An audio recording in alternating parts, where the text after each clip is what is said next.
समस्या आप लोगों के साथ?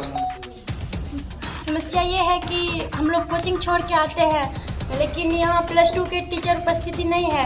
इसी कारण जो +2 के टीचर नहीं भी है वो कष्ट करके हम लोगों को पढ़ाने को कोई भी सब्जेक्ट आते हैं। तो क्या लग रहा है कि आपको इस व्यवस्था में आप पास कर सकेंगी? नहीं, टीचर होना ज़रूरी है क्योंकि हम लोग कोचिंग छोड़ के आते हैं उपस्थिति के लिए। क्या नाम हुआ आपका? Archana Kumari, class 12th। इसमें 2016 में इस विद्यालय को +2 का कोड का आवंटन हुआ। उस समय से विज्ञान और कला संकाय में नामांकन होता है।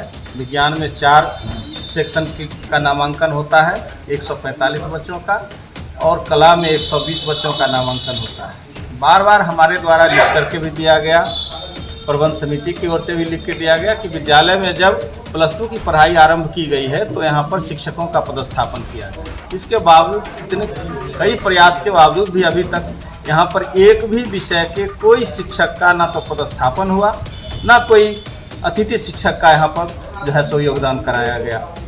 जबकि यहाँ पर 520 बच्चे नामांकन होते हैं +2 में।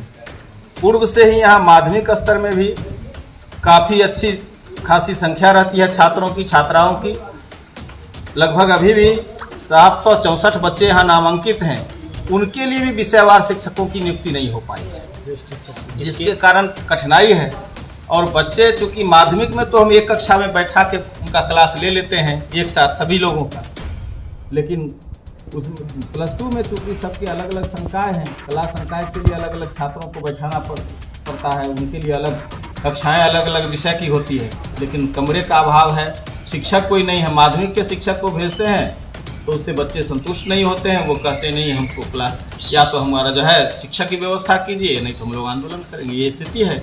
इसलिए मैंने त्राहिमाम संदेश भेजा था डीओ साहब को, प्रखंड शिक्षा पदाधिकारी को और उच्च पदाधिकारी को भी मैंने उस लेटर प्रेषित किया है। इसके अलावा आपको क्या समस्या झेलना पड़ता है अपने स्कूल में? हमारे विद्यालय में सबसे तो मुख्य रूप से है कि यहाँ पर कमरे पर्याप्त नहीं हैं, छात्र के अनुपात में शिक्षक नहीं है। जो सरकार का और नई शिक्षा नीति के तहत या पूर्व से जो नीति है उसके मुताबिक कम से कम 40 छात्रों पर एक शिक्षक होने चाहिए, लेकिन यहाँ पर ये नौबत है कि हम 450 बच्चे हमारे 9th में हैं, 450 10th में हैं, 900 बच्चे हो जाते हैं।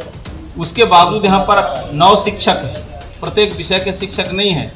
इसलिए उनको सही ढंग से हम पढ़ा नहीं पाते हैं या उनका प्रयोग अभिदर्शन नहीं हो पाता है, प्रयोगशालाएँ उचित ढंग से नहीं संचालित हो पाती हैं, पुस्तकालय में गैदरिंग हो जाता है। यहाँ पर छात्रों के अनुपात में कम से कम 2 यूनिट माध्यमिक में और 1 यूनिट जो है उच्चतर माध्यमिक में शिक्षकों की पदस्थापना अत्यावश्यक है, तभी चलाया जा सकता है।